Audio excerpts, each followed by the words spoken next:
So I'm trying to think how we start this. There's no show. There's no intro. There's no. Is it Simon Eisenbach Productions? No, Simon Eisenbach Productions. Simon Eisenbach Productions. It's a tongue twister.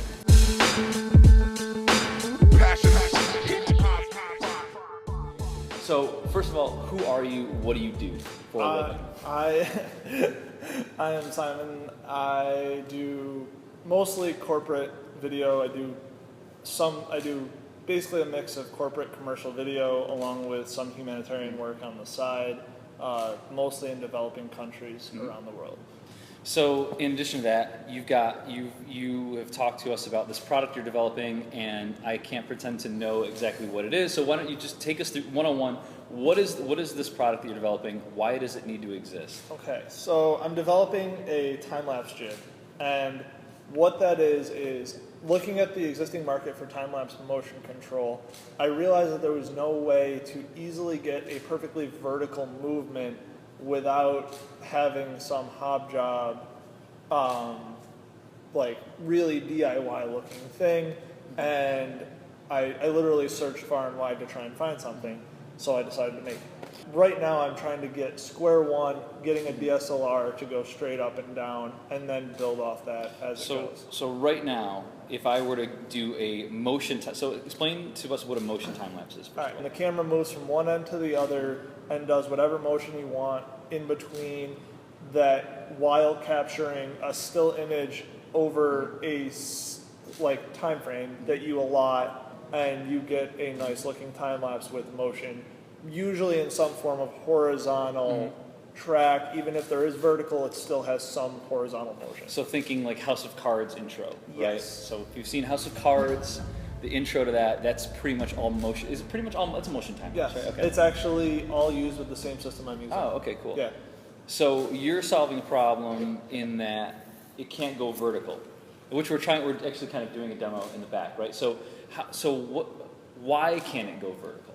There's a lot of variable reasonings. A lot of it's the weight that stuff can hold, because when you're trying to hold a camera for X amount of time, it gets heavy and starts tearing on motors.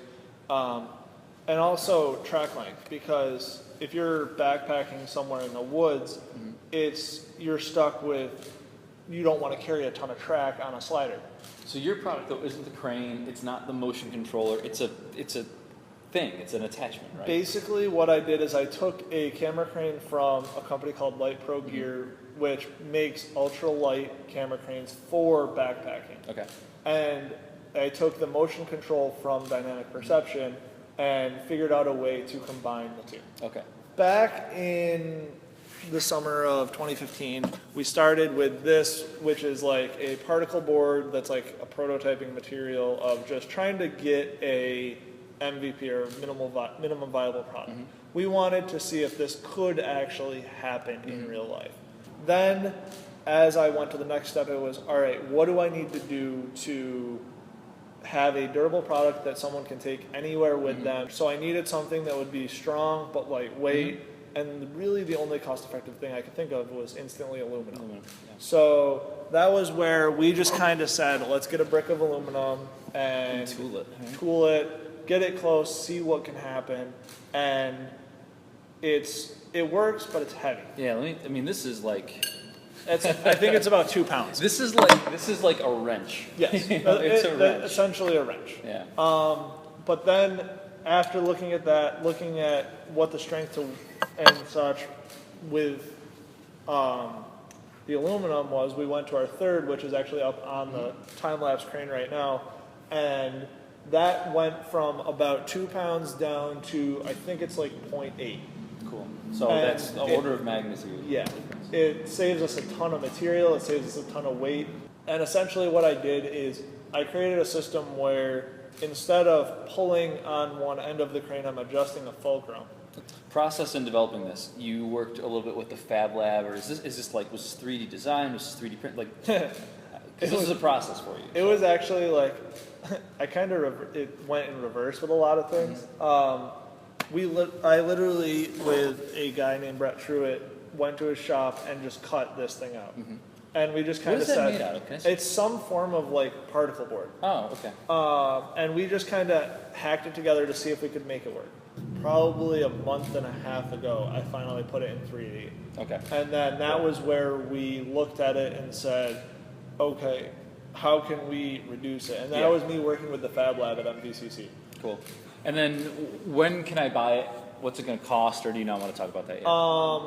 When can you buy it? I'm hoping this fall. Okay. I don't know the exact price because I am going to be working with Light Pro Gear and Dynamic Perception to bring this to market, and we haven't had the real hard discussions yet. Sure. The money talk, right? We're still trying to. I'm still trying to get the exact final aesthetic so I know what my costs are, so we can figure out what it's going to take to really bring it together. And if people want to learn more about you or the project, where do they find you online? You can learn more about me. My website is thINCubator.com. I'll put it up on the. I'll put it. Thank you. Because you can't. I have a terrible last name. Yeah.